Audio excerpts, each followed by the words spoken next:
Boa noite à igreja, que Deus abençoe a cada família, a cada irmão. Eu queria nesse início, irmãos, colocar o conflito que está acontecendo, todos estão acompanhando, e a cada dia uma notícia mais triste que a outra. Nesses 2 dias, os bombardeios que aconteceram ali na Ucrânia atingiram prédios que abrigavam muitas pessoas, e até agora tem centenas e centenas de pessoas debaixo de escombros, e não tem como os socorristas chegarem lá porque o conflito continua, os ataques. Então imaginem a cena de um familiar nosso, de um parente, de um amigo, numa situação dessas. Então é muito difícil. A gente, é óbvio, está diante de uma realidade bem diferente, e a gente facilmente se esquece da dor do outro, ainda mais quando esse outro está distante. Então nós vamos orar nesse instante, para que o Senhor esteja consolando da forma que Ele decidir, e conduzindo aquelas pessoas, e de modo especial o povo dele, no meio daquela situação. Nós vamos orar nesse momento. Ó Deus, muito obrigado por esse momento, obrigado por essa oportunidade, que o Senhor esteja fortalecendo nossos corações. E nós aqui, ó Deus, fazemos essa oração para suplicar pelas famílias, pelas pessoas que estão envolvidas, ó Deus, naquele conflito. O sofrimento é muito grande, infelizmente é uma página triste na história humana, mais uma página dentre tantas outras. Que o Senhor venha guardar, ó Deus, os teus servos. Nós sabemos que a fé, nesse momento, ela também fica sob ataque. Talvez questionamentos surjam no coração de várias pessoas, dúvidas, e nós pedimos que o Senhor, por meio do teu Espírito, esteja conduzindo, abençoando e dando a força que cada família precisa. E, ó Deus, esteja também agindo nos corações dos líderes, das pessoas que estão envolvidas naquelas negociações. Que haja discernimento, que haja, ó Deus, sabedoria, que assim como o Senhor mudou radicalmente a história de várias nações na história bíblica, que o Senhor continue, ó Deus, a fazer isso, e sempre mantendo o teu povo num estado de convicção, de firmeza e de esperança. Nós assim oramos, ó Deus, porque sabemos que a tua misericórdia é real e ela é gigante. Abençoe a cada um, nós assim oramos em nome de Jesus. Amém. Vamos continuar lembrando disso. Irmãos, Lucas 1, abra sua Bíblia. Lucas capítulo 1. A gente vai meditar no texto do verso 67 até 80. O tema da nossa mensagem é o Cântico de Zacarias. A gente vai utilizar o tema que geralmente aparece nas Bíblias, o Cântico de Zacarias. E só lembrando, irmãos, que esse início de Lucas, ele contém 4 cânticos. A gente tem o de Maria, a gente tem o de Zacarias, a gente tem o dos anjos, a gente tem o de Simeão. Então é um evangelho que, como Lucas falou no início, ele é detalhado. E ele é tão detalhado que ele preservou, de forma escrita até mesmo, os momentos de louvores naqueles acontecimentos ali em torno de Jesus. Ok? O Cântico de Zacarias. E o texto fala o seguinte: então Zacarias, seu pai, ficou cheio do Espírito Santo e profetizou dizendo: bendito seja o Senhor, Deus de Israel, porque visitou e libertou o seu povo.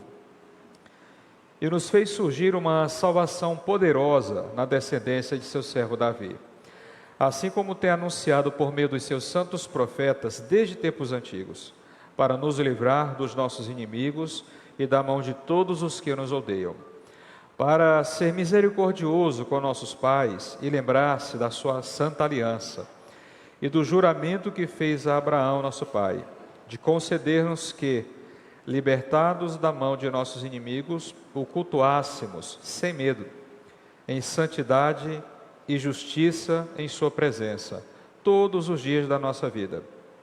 E tu, menino, serás chamado profeta do Altíssimo, porque irás à frente do Senhor, preparando os seus caminhos, para dar ao seu povo conhecimento da salvação pelo perdão dos seus pecados. Graças à profunda misericórdia do nosso Deus, pela qual a aurora lá do alto nos visitará, para iluminar os que estão nas trevas e na sombra da morte, a fim de guiar os nossos pés no caminho da paz. E o menino crescia e se fortalecia em espírito, e morou no deserto até o dia da sua aparição pública a Israel. Irmãos, eu iria utilizar outra introdução para esse texto, mas eu queria falar de algo que a gente tem que preservar na nossa mente, no nosso coração. O Novo Testamento não é uma matéria inventada, desconecta de toda aquela história que a gente vê no Antigo Testamento. Irmãos, é tão fabulosa a harmonia desses dois momentos da Escritura, é algo tão incrível, a harmonia, a unidade, a progressão, a ideia de promessa e cumprimento, predição, profecia e realidade, esperança no Messias e depois vem o Messias encarnado. É algo tão bem feito que a visão que a gente tem que ter sobre o Novo Testamento, sobre o Evangelho de Lucas, é a de algo que estava totalmente preparado para acontecer. Totalmente preparado, o palco estava todo montado para a chegada de Jesus, porque ele está vindo depois de uma série de promessas, alianças, profecias do povo de Israel. E essas alianças foi o próprio Deus que fez, as promessas foi Ele mesmo que deu. Então, quando a gente chega e olha para um evangelho como o evangelho de Mateus, a gente tem que olhar para isso, não é como um elemento totalmente novo. A gente está olhando para a continuidade de um plano que estava em andamento. E um plano que de forma assim visível teve uma pausa de 400 anos, porque Deus não mandou profetas entre o Antigo e o Novo Testamento. Não teve ali as revelações, as mensagens dos homens de Deus. E agora que Deus está levantando. Então Lucas, ele não está aqui iniciando algo por sua própria mente ou criatividade. Isso aqui é a consequência natural das promessas e profecias que estão na Antiga Aliança. Então é muito importante a gente olhar para esse texto, para este momento na nossa Bíblia, quando a gente vê essa página do Novo Testamento. Na verdade, esse novo não está tratando de algo que rompe com tudo o que está no Antigo Testamento, é a continuidade, é o cumprimento, é Deus pondo em prática e executando todo o plano que Ele havia prometido. O próprio Jesus disse, eu estou vindo, não é para destruir a lei, eu estou vindo para cumprir, para realizar. Então existe aqui uma sequência, uma harmonia perfeita, uma progressão perfeita. E isso tem que chamar a nossa atenção, porque isso aponta também para o caráter perfeito de Deus. Ele sabe como conduzir a história, Ele vai costurando a história de tal forma que toda a agenda dele é cumprida, toda a agenda dele. E nós vamos ver isso em pelo menos 3 momentos aqui no nosso texto. Primeiro vocês vão perceber que o texto vai falar sobre Zacarias, a pessoa dele, o estado dele espiritual, a condição dele diante de Deus. Depois disso, o texto foca na fala de Zacarias. Ele vai começar a louvar a Deus por tudo que está acontecendo. E o terceiro momento do texto, irmãos, ele vai falar sobre o próprio filho dele, é uma profecia sobre João Batista. Então tudo isso deve chamar nossa atenção para a grandiosidade do plano de Deus, neste momento na história de Israel, na história do mundo. Olhe na sua Bíblia, o verso 67, vai dizer o seguinte: então Zacarias, seu pai, ficou cheio do Espírito Santo e profetizou. Então, o primeiro detalhe que a gente tem que observar é essa palavra então. Então esse texto ele está totalmente conectado com o texto anterior. João Batista nasceu, o nome foi dado a ele, o nome foi dado corretamente, Zacarias voltou a falar, Zacarias louvou a Deus, mas aqui o texto está dizendo que a última pessoa daqueles personagens que ainda não tinha sido cheio do Espírito Santo, agora estava sendo. Porque Maria já estava, ela exaltou a Deus no Espírito. João Batista já estava desde o ventre materno, Jesus eu nem preciso mencionar. Nós já temos certeza disso. Isabel também já havia sido cheia pelo Espírito. Estava faltando Zacarias, aquele que foi incrédulo, aquele que questionou, aquele que não acreditou. E agora, voltando a falar, ele se torna cheio pelo Espírito Santo. É um ato sobrenatural de Deus na vida do ser humano. A gente não consegue isso com fórmula matemática, com regra de livreto que pastor fulano e ciclano inventou. Isso aqui é uma obra sobrenatural na vida do ser humano, e aqui no caso na vida de Zacarias. E no momento em que ele fica cheio do Espírito Santo, ele começa a profetizar. E eu fico olhando, irmãos, para a mudança radical na vida de Zacarias. Porque como pode um homem que há pouco tempo está mudo, debaixo de uma disciplina do Senhor, sendo visto como alguém que foi incrédulo, que contestou a fala do anjo, e por uma ação do Espírito, esse sacerdote mudo, ele se transforma agora num profeta. Irmãos, eu não tenho condição nenhuma de mudar a realidade espiritual de ninguém. Igreja nenhuma tem poder espiritual para mudar a realidade de ninguém. Paulo disse, eu plantei, Apolo regou, mas irmãos, se o Deus Espírito não estiver presente no nosso meio, se esse Deus não estiver quebrando os corações de pedra, iluminando aquelas visões embaçadas, a gente não sai do lugar. Então assim, é um contraste monumental. Você olha um sacerdote mudo, surdo, que não teve nem o privilégio de dar a bênção sacerdotal, na única chance que ele teve na vida, e agora esse sacerdote vira profeta. Não é que ele iniciou o ministério profético, mas ele está sendo um profeta diante de Deus. Tudo isso por causa da ação do Espírito. E a gente percebe que na verdade essa história do Evangelho de Lucas é uma história do Espírito. Porque o Espírito está o tempo todo sendo mencionado, ele está enchendo os personagens, ele está dando ali às mentes e aos corações desses personagens as palavras dos cânticos, das profecias. E Lucas, ele está dando esse recado para a gente. Existe aqui um maestro por trás de tudo o que está acontecendo. E esse maestro, ele usa pessoas limitadas, ele usa pessoas que querem se levantar dos erros que cometeram, e ele muda radicalmente, ele reconfigura a situação de cada um, como ele está fazendo com Zacarias. Eu particularmente fico muito feliz de saber que Zacarias não terminou a história dele da Escritura como um mudo, como alguém que não acreditou. Eu fico muito feliz de ver que aquela pessoa que lá atrás questionou, agora está profetizando, que agora este homem está cheio do Espírito. Ele não estava assim nem quando oferecia os sacrifícios, agora ele está. E isso é um sinal claríssimo da misericórdia, da graça, do amor de Deus por aqueles que pertencem a Ele. E a gente tem aqui, irmãos, agora o conteúdo da fala de Zacarias, e esse é o segundo momento do texto. Ele vai adorar a Deus, ele vai bendizer ao Senhor. Só que aqui o texto vai confirmar o que eu falei na introdução. Várias imagens vão ser trazidas à nossa mente, são imagens lá do Antigo Testamento.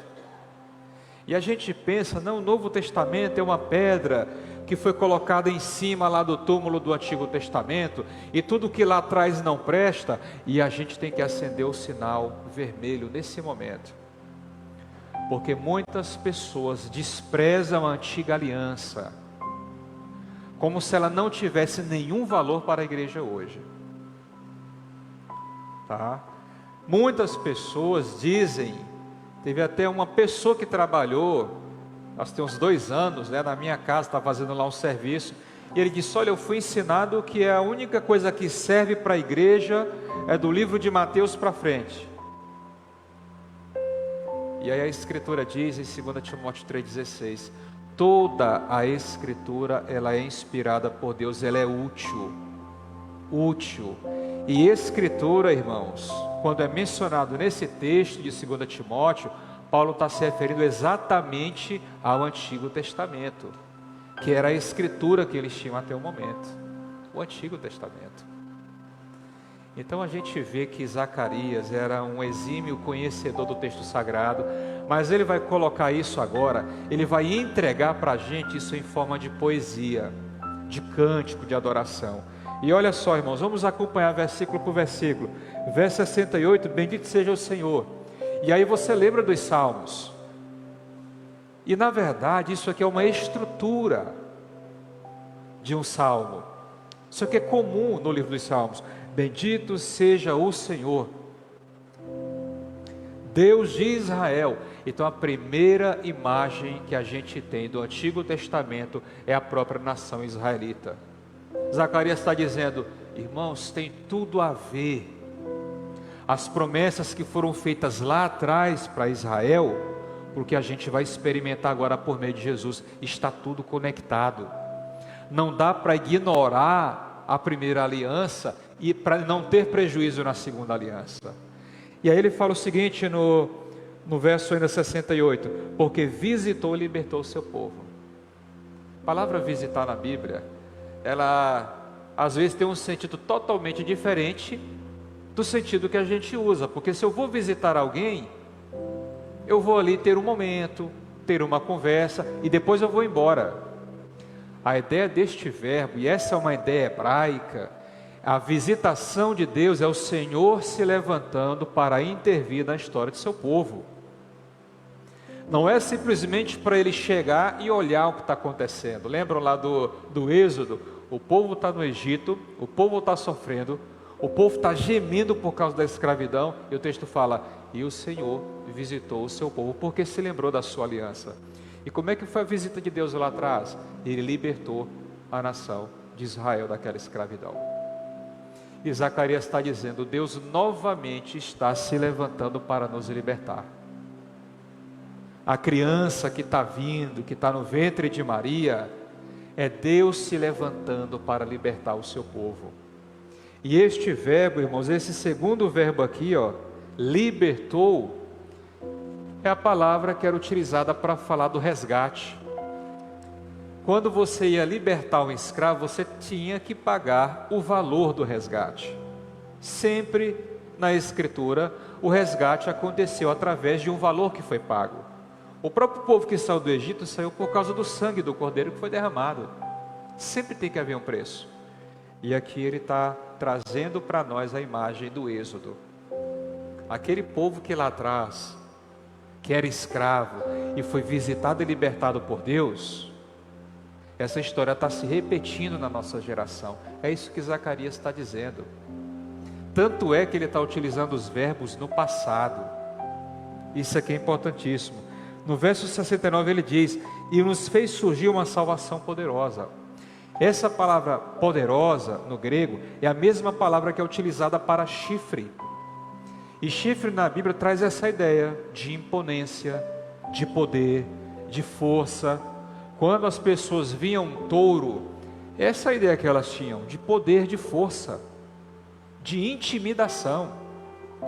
E eles usam essa palavra para falar de uma salvação poderosa, contra a qual nenhum poder pode se levantar. Irmãos, o texto bíblico diz que a obra de Jesus, ela destruiu as obras de Satanás.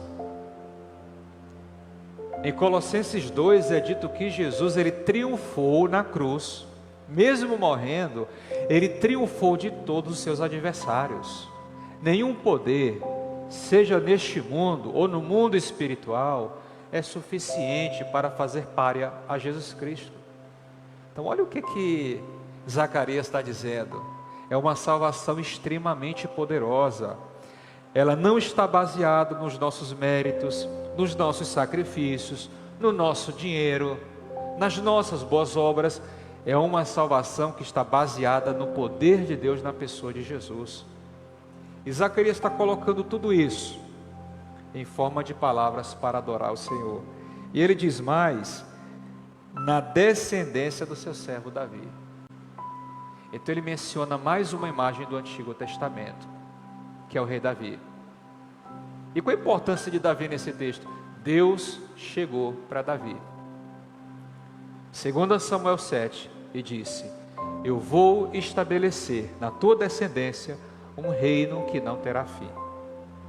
Vai se levantar da tua família, Davi, personagem que iniciará um reino que não terá fim, e nenhum outro reino conseguirá derrubá-lo.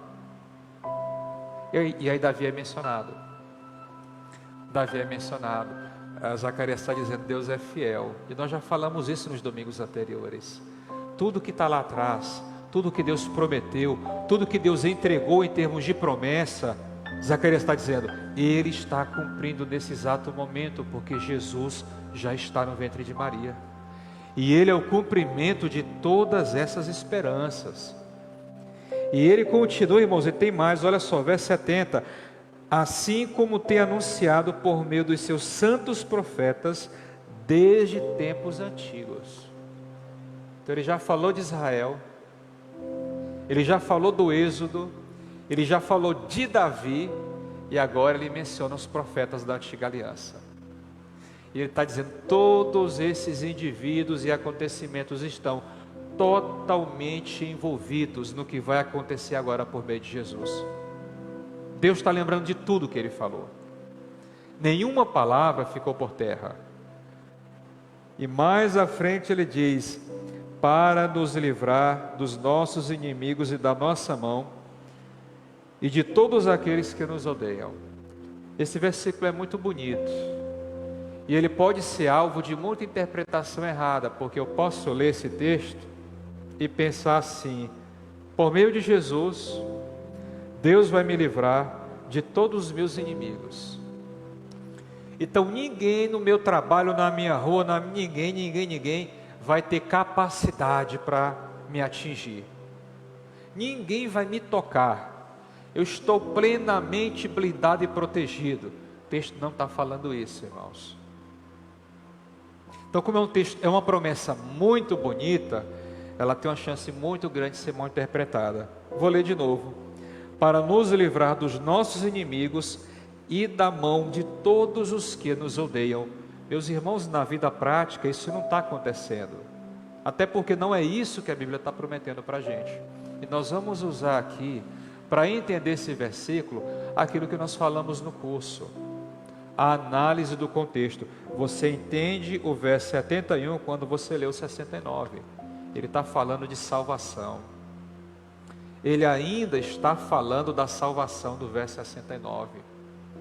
Então, dos inimigos espirituais que nós temos, de todos aqueles que se levantarão para interromper a nossa carreira cristã, nenhum deles conseguirá nos afastar de Cristo.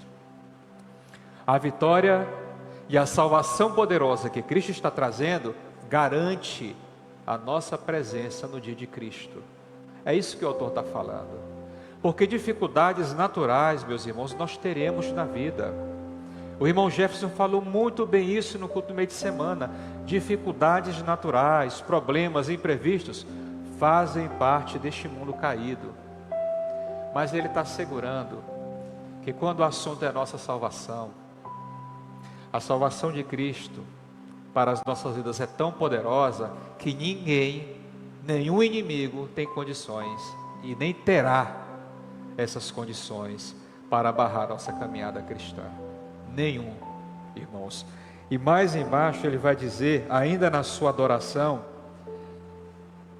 para ser misericordioso com nossos pais e lembrar-se da sua santa aliança. Novamente aqui nós temos uma palavra que na Bíblia não é utilizada como a gente usa. Se eu falar meus pais, eu estou me referindo a meu pai e a minha mãe. Mas isso aqui é um hebraísmo. Ou seja, os judeus, eles usam essa expressão para falar de personagens importantíssimos lá do passado distante. Por que eles chamam de pais? Para se identificarem com o nome daqueles personagens, para se identificarem com as promessas que eles receberam, com a herança que Deus prometeu a eles. Então eles falam o seguinte: olha, nosso pai é Abraão. Então, literalmente falando, Abraão não seria nem o tataravô deles, porque ele está muito mais distante. Mas isso se trata de um hebraísmo. Eles estão se identificando de, olha, nossos pais, Abraão, Isaac, Jacó, José, todos eles ouviram promessas grandiosas de Deus. E Deus está lembrando agora. Eles são os nossos pais. Nós estávamos sendo representados neles naquela época, porque o que Deus prometeu para eles, prometeu também para a gente. Olha onde Zacarias está indo, irmãos. Aqui a gente vê também que o conhecimento da palavra é uma fonte riquíssima para a nossa adoração. Riquíssima. Você fala as coisas certas para Deus. Você lembra das coisas corretas diante de Deus. Você se expressa da maneira correta, porque você conhece. E Zacarias era um conhecedor. Mas as alusões ao Antigo Testamento não param por aí. Ele ainda diz: e lembrar-se da sua santa aliança. Olha só, o texto de Êxodo 19 relata o estabelecimento da antiga aliança, a formalização da aliança. E Zacarias está dizendo: lá atrás, Senhor, quando o Senhor reuniu o teu povo naquele deserto para que o povo te adorasse, e o Senhor fez uma aliança com aquele povo, o Senhor está lembrando de tudo aquilo agora, enviando Jesus. O Senhor está cumprindo plenamente toda a palavra que foi proferida pelos profetas, as palavras que foram ditas a Davi, a Abraão. Como o Senhor é justo, como o Senhor é fiel. Bem diferente do ser humano, bem diferente de empresas, de órgãos que prometem, que iludem, que fantasiam muitas coisas na nossa mente. E Deus está aqui como Deus verdadeiro, o Deus poderoso e o Deus fiel que cumpre a sua palavra. E ele diz no verso 73, e do juramento que fez a Abraão nosso pai. Agora ele menciona Gênesis 12. Ele menciona Gênesis 12 porque ali Deus proferiu a promessa. Só que ele menciona também Gênesis 15, porque em Gênesis 15, Deus ele confirmou a sua promessa. Diga: olha, Abraão, aquilo lá vai acontecer. E ele também está mencionando Gênesis 17, porque ali Deus oficializou a promessa por meio de um sacrifício, que simbolizava o estabelecimento de um pacto com Abraão. Zacarias está lembrando disso tudo, no cântico, no salmo, para engrandecer o nome de Deus diante de todos aqueles que ali estavam, que tinha parente, tinha vizinho, tinha alegria pelo nascimento da criança, e ele está aproveitando o momento para dizer tudo isso sobre Deus. E mais embaixo, irmãos, olha só o que o texto diz, no verso 74, qual é a finalidade de tudo isso? Deus falou a Abraão, Deus falou a Davi, Deus falou a tantas pessoas e agora está cumprido. Qual a finalidade? Olha o que o texto diz, verso 74, de conceder-nos que, libertados da mão de nossos inimigos, o cultuássemos sem medo. Se a gente lembrar bem, o que vai vir na nossa mente é aquilo que Moisés falou para Faraó. Faraó, o Senhor manda eu te dizer que você liberte o povo dele. O povo dele que hoje é escravo no teu país, que você liberte. E você vai libertar Faraó, porque este povo precisa adorar a este Deus no deserto. Esse é o recado, Faraó. E se você não obedecer, virão pragas terríveis sobre você e as divindades do Egito.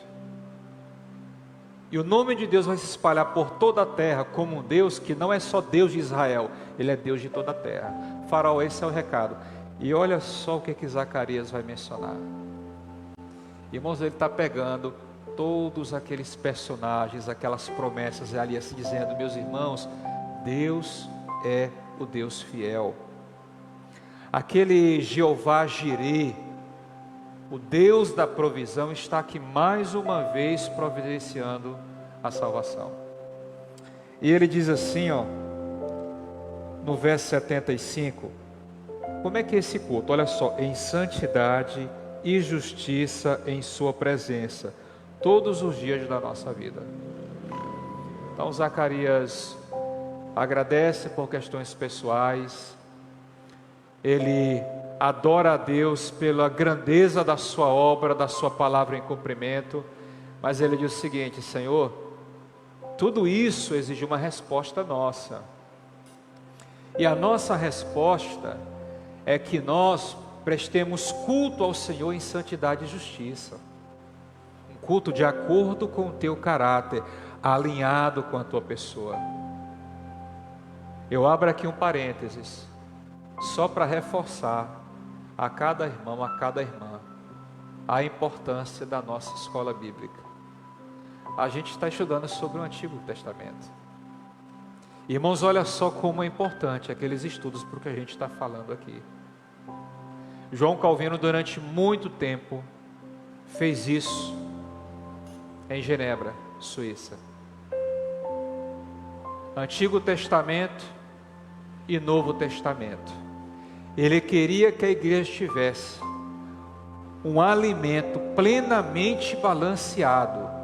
Tanto os princípios do Antigo como do Novo Testamento eram repassados à igreja. É o que nós estamos fazendo aqui. Então, antes de fechar o meu parênteses, não perca por nada os estudos, as lições, porque aquilo que está na antiga aliança, irmãos, é fundamental para entendermos a nova aliança. Já imaginou você abrir um livro pela metade e querer entendê-lo todo? Quando você abre o Novo Testamento, é isso. Já pensou chegar para assistir um filme, sendo que já passou 80% do filme? Quantas coisas você vai perder, porque você não pegou do início. Então todos esses nomes e eventos que são mencionados por Zacarias estão falando para nós sobre a importância de adorar a Deus por meio do conhecimento da história da salvação, tudo o que Ele prometeu e tudo o que Ele cumpriu. E agora, irmãos, nós temos o último momento no texto, que é a profecia dele sobre João Batista. É interessante lembrar que antes de falar do filho, ele agradece a Deus. Antes de dizer que o filho dele vai ser isso ou aquilo, ele diz: olha, Senhor, muito obrigado. Tu és o Deus poderoso e a tua salvação é poderosa. E agora, nesta terceira parte, ele vai dizer o seguinte: e tu, menino, serás chamado profeta do Altíssimo. Ele fala diretamente para a criança. Você, João, será chamado profeta do Altíssimo. João, ele é o último profeta da antiga aliança. E ele é o primeiro profeta da nova aliança. Porque ele foi o único que predisse, a chegada de Jesus, e ao mesmo tempo ele viu isso acontecendo. O único. Por isso eu mencionei aquela frase de que João, ele é a dobradiça que liga o Antigo Testamento ao Novo Testamento. É este homem aqui, João Batista, profeta do Altíssimo. El Elion em hebraico, o Deus Altíssimo. João, você será profeta do Deus Altíssimo. Você vai nascer para isso. E ele começa também a dizer sobre seu filho: porque irás à frente do Senhor preparando os seus caminhos. Eu fiquei na minha curiosidade pensando em casa, e se Deus não tivesse mandado João Batista? Jesus vai vir assim, sem preparação nenhuma, sem ninguém preparando o caminho dele. Geralmente os reis, quando chegavam numa cidade, algum servo do rei ia à frente, lendo algum texto sobre a vinda do rei, tocando alguma música, tocando trombetas. João Batista é esse homem. Mas se ele não tivesse vindo, vocês já imaginaram, já pararam para pensar nisso? 400 anos e ninguém ouve a voz de um profeta. Ninguém. O pessoal já está desanimando, já estão questionando se realmente Deus ele vai cumprir. Cadê esse Salvador? E aí aparece de repente Jesus dizendo: eu sou filho de Deus. Irmãos, o impacto do ministério de Jesus, eu falo de sofrimento, de perseguição, eu falo de turbulência, seria infinitamente maior se João não tivesse vindo antes fazer uma preparação. Deus sabia do tamanho da incredulidade de Israel, e enviar Jesus sem alguém que preparasse o caminho, seria uma situação extremamente mais difícil do que já tinha sido. Então João vai para o deserto, e muitas pessoas começam a cercá-lo, ouvindo a mensagem dele, e o pessoal pensando: poxa, o último que tivemos foi Malaquias, olha, agora apareceu João Batista, do jeito dos profetas do antigo, lá no deserto. E multidões, e toda a Judéia, gente de Decápolis, das regiões de Jordão, todo mundo estava lá. E o que estava acontecendo ali? João preparando as mentes, preparando os corações, preparando as consciências, preparando o ambiente espiritual para a chegada do Salvador. Aquilo era necessário. E aí o texto diz aqui: olha, você vai ir à frente do Senhor preparando os seus caminhos. Isso tem que ser feito. E foi com muita dificuldade que Jesus realizou o ministério dele. Muita dificuldade. Irmãos, olhe para a sua Bíblia, o verso 77. Para dar ao seu povo conhecimento da salvação pelo perdão dos seus pecados. Então João Batista era alguém que vinha trazer informação. Se a gente não estiver aprendendo, a gente não está fazendo nada. A gente não está fazendo nada. A gente vai estar fazendo ativismo religioso. Porque todo dia eu tenho uma coisa na minha agenda, alguém me pede, eu faço, eu vou lá e contribuo. Mas se eu não conheço esse Deus verdadeiramente, irmãos, Deus não aceita o que eu faço. Já basta aquilo que Paulo disse em Romanos 10. Olha, eu confesso que os israelitas, os meus compatriotas, eles têm zelo por Deus, mas é sem entendimento, é por isso que eles erram. O próprio Paulo tinha zelo por Deus. Sabe como é que era o zelo de Paulo? Na época, era Saulo, era matando cristãos, era prendendo cristãos, era obrigando os crentes a blasfemarem contra Deus. E ele mesmo diz: olha, eu julgava que eu estava zelando pelo Senhor. É isso que a falta do conhecimento faz. A gente vive em torno de heresias, a gente dá voz para falso profeta, a gente é enganado em toda a esquina, porque todo lugar tem um mercenário da palavra. E João estava vindo para dar conhecimento para a nação de Israel. O povo precisa conhecer para que possa obedecer. Conheçamos e prossigamos em conhecer o Senhor. É a mesma ideia disso que João Batista está fazendo. Assim como Oséias, um profeta de Deus levando conhecimento de Deus. E o texto diz assim, irmãos, olha só: este conhecimento está conectado ao perdão dos pecados. Então João não é o homem que vai chegar para o fariseu e dizer o seguinte: olha, Jesus te ama. Lembram da mensagem de João? A gente está para começar um seminário de evangelismo, com um departamento de missões. A gente vai abrir esse seminário para os interessados. Mas vocês percebem que João não pregava simplesmente: Jesus te ama, você é maravilhoso diante de Deus e você é especial demais. João falava o seguinte: existe um machado que já está colocado na raiz de toda árvore. Então você pode ser pobre, você pode ser rico, você pode ser religioso, você pode ser ateu, você pode ser o que você quiser. Tem um machado colocado na raiz de cada árvore. Esse machado é o juízo de Deus. E aí o que acontece? Se essa árvore não produzir frutos de arrependimento, essa árvore vai ser cortada. E essa árvore vai ser lançada num fogo que nunca vai se apagar. João estava sendo verdadeiro profeta. João estava sendo extremamente franco e falando a verdade de Deus para uma geração.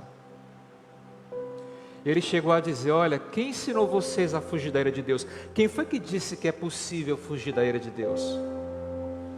Vocês devem se arrepender dos seus pecados. E aqui está a importância do ministério de João Batista. Ele veio para dizer às pessoas: todos nós somos pecadores. Todos nós necessitamos de arrependimento, de confissão.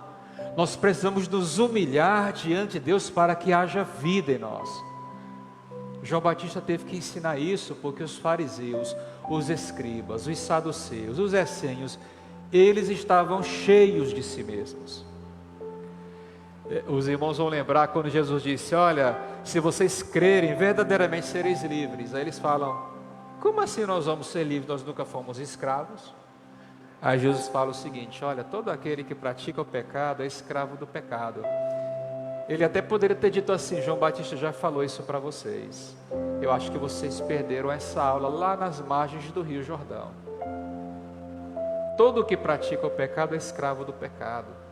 É necessário o arrependimento, a confissão e o quebrantamento diante de Deus para que haja vida. Isso João iria fazer. E aí o texto diz, irmãos, no verso 78, que esse perdão de pecados que o versículo anterior menciona é graças a quê? É graças à profunda misericórdia do nosso Deus, pela qual a aurora lá do alto nos visitará. Ninguém aqui neste recinto merece o perdão de Deus. Nós temos acesso ao perdão de Deus por meio de Jesus. Isso é uma graça que não tem tamanho para as nossas vidas, mas nós não merecemos. Nós não merecemos. E João está dizendo, João vai pregar na verdade, que o perdão é simplesmente um sinal da misericórdia de Deus. Misericórdia, irmãos, é algo que me é feito e que está além do meu mérito. A pessoa que vai me tratar em misericórdia não está me tratando por uma coisa que eu fiz a ela, é simplesmente por uma decisão de coração dela. E João vai pregar isso: o perdão dos pecados é graça de Deus. Nós não temos nenhuma razão para nos orgulharmos no fato de sermos perdoados.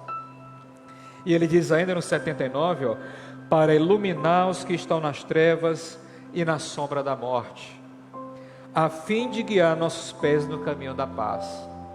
Ele não menciona o nome de Jesus, mas quando ele fala assim, lá do alto, a aurora nos visitará, ele está falando de Cristo. Quando ele fala sobre o iluminar, sobre guiar os nossos passos no caminho da luz, é Jesus Cristo. Zacarias está dizendo: João terá o ministério pautado somente em Jesus. E a igreja, ela está no mundo exclusivamente para cumprir esse papel. Este evangelho de graça, de misericórdia, de confissão de pecados, de arrependimento, é o evangelho que nós devemos comunicar. Irmãos, as pessoas precisam muito mais de uma palavra sobre arrependimento do que aquelas nossas manobras para agradá-las e pescá-las para a igreja. A verdade é uma necessidade muito maior do que o tratamento cortês, que não apresenta o evangelho na sua totalidade. Não tenham dúvidas de que a coisa que mais vai atrair a atenção do pecador, a coisa que terá maior impacto para fazer essa pessoa cair na real e a ficha cair quanto ao seu estado, é esta mensagem que João pregava, é a mensagem que Jesus pregou, é a que temos que pregar. O recado da igreja não é que você vai ser próspero. Nós não somos o business. A mensagem da igreja não é que você vai ser saudável. A gente não é uma agência sanitária. A mensagem da igreja é que você em Cristo Jesus tem esperança de perdão e salvação. Esse é o nosso recado. Zacarias está dizendo, o ministério de João será esse. Nada de agradar homens, nada de religiosidade, nada de prosperidade, nada de autoajuda. É um evangelho que trata de perdão de pecados. E Zacarias finaliza essa profecia falando sobre paz, sobre iluminação, sobre o caminho de Deus. O último versículo que encerra essa narrativa é uma descrição sobre a pessoa de João. E o menino crescia e se fortalecia em espírito, e morou no deserto até o dia da sua aparição pública a Israel. Ele crescia naturalmente em estatura, mas olha só o que o texto fala, ele se fortalecia em espírito. Seria impossível João cumprir aquela missão sem esse fortalecimento no espírito. Seria impossível. Porque todo mundo ali já estava cheio no espírito, e o texto está só dizendo que essa seria a tônica do ministério de João. Irmãos, as aplicações que a gente faz, está aqui no slide. Em primeiro lugar, esse espírito que enche Zacarias é o que vai determinar o nível da nossa relação com Deus. O nosso relacionamento com o Senhor, ele se resume à nossa dependência do Espírito. A gente corre o risco, como eu falei, do ativismo religioso. Poxa, mas eu vou em cima, eu vou embaixo, eu dou o meu tempo, eu contribuo, eu sou acessível a todo mundo. Mas a pergunta da Escritura é, você é uma pessoa que vive no Espírito? Você é conduzido por esse Espírito de tal forma que aonde você está, você é uma ferramenta que está exalando o Evangelho, é isso. Essa é a vida, esse é o nosso ritmo, porque se não for, meus irmãos, Deus não aceitará nada. A gente pode estar aqui todo dia, nós podemos armar a nossa tenda aqui dentro, e isso não será suficiente para Deus nos aceitar. Relacionamento com Deus é vida no Espírito. É algo que acontece lá no teu quarto, quando você entrega teu dia, teus temores, tuas dificuldades, e fala assim, eu quero que o teu Espírito continue me governando, minhas ações, meus pensamentos. Isso aí é relacionar-se com Deus. Isso muda radicalmente a nossa situação, como mudou a de Zacarias. Um segundo princípio tem a ver com a adoração de Zacarias, é que Deus não nos salvou para sermos ingratos. Irmãos, a adoração é uma consequência natural e necessária da nossa salvação. Eu coloquei aí a resposta mais erudita que nós podemos dar a Deus em relação à salvação, é a nossa adoração. E às vezes a gente está preocupado com coisas externas, a gente está preocupado com calendários, com planos, e o que Deus mais quer é que no nosso dia a dia, nos nossos momentos ali singulares, a gente preste verdadeira adoração a Ele, reconhecendo a sua grandeza, a sua fidelidade, o seu amor, as suas promessas. Então, se Deus é um Deus que nos ama, não há resposta melhor de amor do que a adoração. Irmãos, a nossa adoração está acima de qualquer movimento, barulho que a gente possa fazer. É a linguagem que Deus mais ama. É a atitude que Deus mais preza no seu povo. Seja lá no Antigo Testamento, quando Ele disse, olha, esse povo vai ser libertado para me adorar no deserto. Seja nos dias de Zacarias, que Ele está falando a mesma coisa para Israel. Jesus está vindo aí para nos libertar, para a gente adorá-lo em santidade e justiça. Seja hoje. A gente precisa disso aqui. Deve ser a nossa linguagem. Eu vou fazer para adorar a Deus. Eu vou fazer para adorá-lo em justiça e em santidade.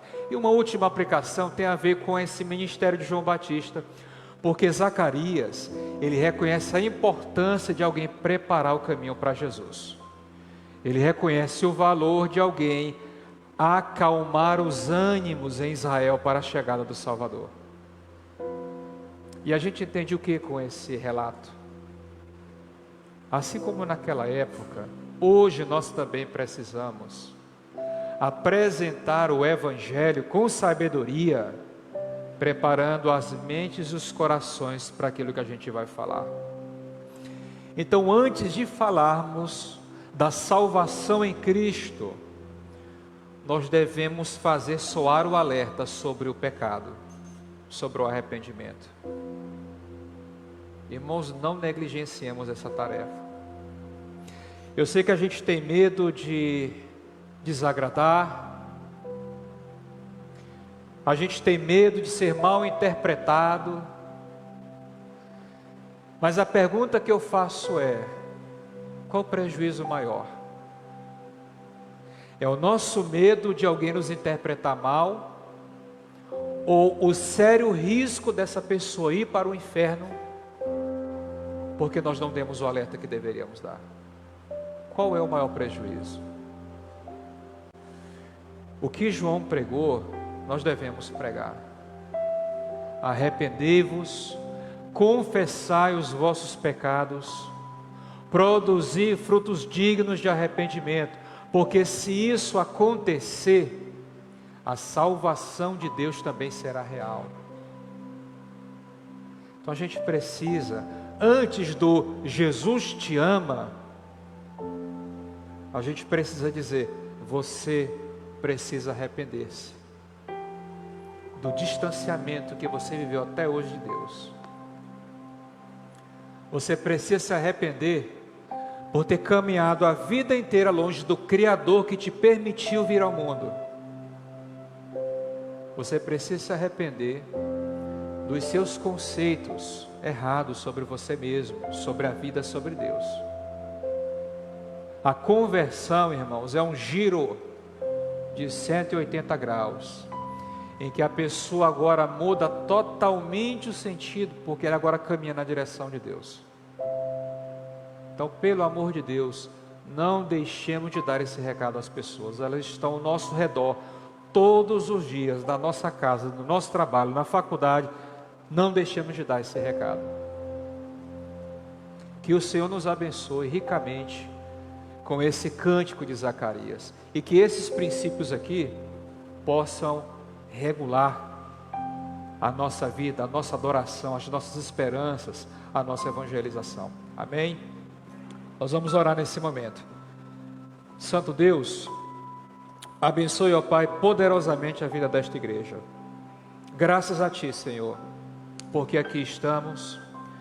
Graças a Ti por esse momento tão singular na vida de cada um de nós. Eu não sei, ó Deus, quando novamente iremos refletir sobre essa história específica, esta fala de Zacarias, essa profecia, esse cântico, esse momento em que ele é enchido pelo Espírito. Mas, ó Deus, nos ajude, seja ao chegar na nossa casa, no decorrer da semana, ó Deus, nos ajude a refletir sobre esses princípios. Quando tivermos ali no grupo da igreja aquele resumo da mensagem, que possamos mais uma vez meditar e orar por tudo isso. É o recado do Senhor para a igreja contemporânea. Nos abençoe ricamente, ó Deus, e eu tenho toda a certeza do mundo que o que o Senhor tem reservado a uma igreja que adora corretamente, que vive no Espírito fielmente, que evangeliza biblicamente, são bênçãos e bênçãos, ó Deus, sem medidas. É isso que o Senhor tem para nós, essas são as Tuas promessas, e nós queremos ser fiéis à Tua palavra. Abençoe cada um que aqui está, cada um que precisa depender mais do Espírito, e precisa de uma vida mais pura. De cada um, ó Deus, que precisa adorar mais e murmurar menos. De cada um que precisa ser mais aberto na hora de comunicar o Evangelho e apresentar esse alerta do perdão de pecados. Abençoe-nos, ó Pai, para que sejamos agradáveis na Tua presença. Nós assim oramos e assim agradecemos no nome de Jesus. Amém. Que Deus abençoe, irmãos, ricamente a cada um de nós. Releia esse texto em casa. Medite e ore. Eu quero ser cheio como Zacarias. Eu quero adorar como ele. E eu quero proclamar a palavra como João. Vamos reler em nossos lares. Eu quero aqui, meus irmãos, passar alguns avisos à igreja. E a gente depois também vai estar postando no grupo do WhatsApp esses avisos da semana. Segunda-feira, sempre, o trabalho das intercessoras, às 3h30. Terça-feira, culto de oração, às 20 horas, o irmão Joel estará na direção. Quinta-feira, às 20 horas, culto dos departamentos. Sexta, às 3h30 da tarde, as intercessoras. Sábado, às 15 horas, trabalho de cadetes. Sábado, às 19h30, o trabalho de mocidade. Eu provavelmente vou comprar o livro que os jovens estão utilizando. Eu só li um capítulo e já vi que o cara é muito bom. E a gente vai ter encontros de líderes esse ano. Encontros só para devoção. E provavelmente esse vai ser o material. Quem puder depois, fala com o Mateus, pede a foto do livro, porque é muito bom. Muito bom. Tá? Eu dei um estudo em um dos capítulos desse livro para os jovens, e é um material excelente. E eles estão trabalhando com isso, estejam orando por esse departamento. Material riquíssimo. Domingo às 9 horas, a escola bíblica, a lição estará comigo. Domingo à noite, às 7 horas, o culto, a direção à irmã Marise, e a mensagem estará comigo. Irmãos, em oração também, pelo pai da irmã Vânia, pelas irmãs que foram à Imperatriz fazer aquele treinamento para ensino de crianças, e oração também pela guerra. Quem está acompanhando, quem está lendo, está vendo como os discursos estão se alastrando na direção de um conflito bem maior. Os movimentos que estão acontecendo. Orem pela vida espiritual da igreja, pelo bom funcionamento de cada departamento. Orem pela nossa construção, que será uma ferramenta incrível de bênçãos na vida da igreja e na vida de outros, que não estão aqui hoje, mas pelo trabalho de proclamação da palavra estarão no futuro ali conosco. Então estejamos orando por todos esses projetos, e mais um que eu ia esquecendo, um trabalho que está sendo iniciado lá na cidade de Balsas. Irmãos, é um desafio muito grande, seja pela quantidade, o nível de incredulidade, seja pela quantidade de igrejas que disputam territórios e muitas delas nem sequer pregam o evangelho verdadeiro, a dificuldade da distância, das igrejas que estarão dando apoio, nós seremos uma dessas igrejas. Então vamos orar por aquele trabalho, para que Deus ali levante pessoas, líderes, e que haja realmente salvação de vidas para a glória do nosso Deus. Que o Senhor nos abençoe, que essa seja uma semana de paz, de crescimento para cada um de nós. Irmãos, vamos ficar em pé, vamos orar ao nosso Deus, agradecendo pelo privilégio que tivemos de estarmos aqui essa noite. Santo Deus, eu te agradeço pela vida de cada um que aqui se encontra. E eu também agradeço ao Senhor por aqueles que não puderam vir, mas que sempre têm como hábito estarem aqui, ó Deus, congregando fielmente.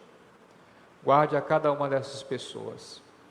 Guarda, ó Deus, as nossas irmãs que estão vindo daquele treinamento.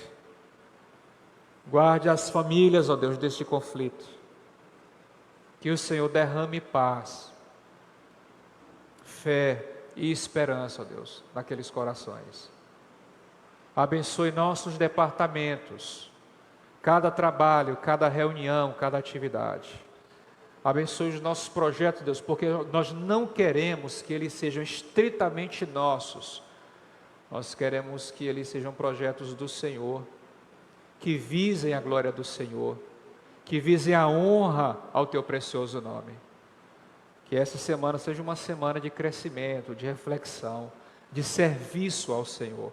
Pois assim nós oramos, ó Deus, e assim nós agradecemos, no nome de Jesus. Amém. Meus irmãos, o culto está encerrado, que Deus abençoe a todos.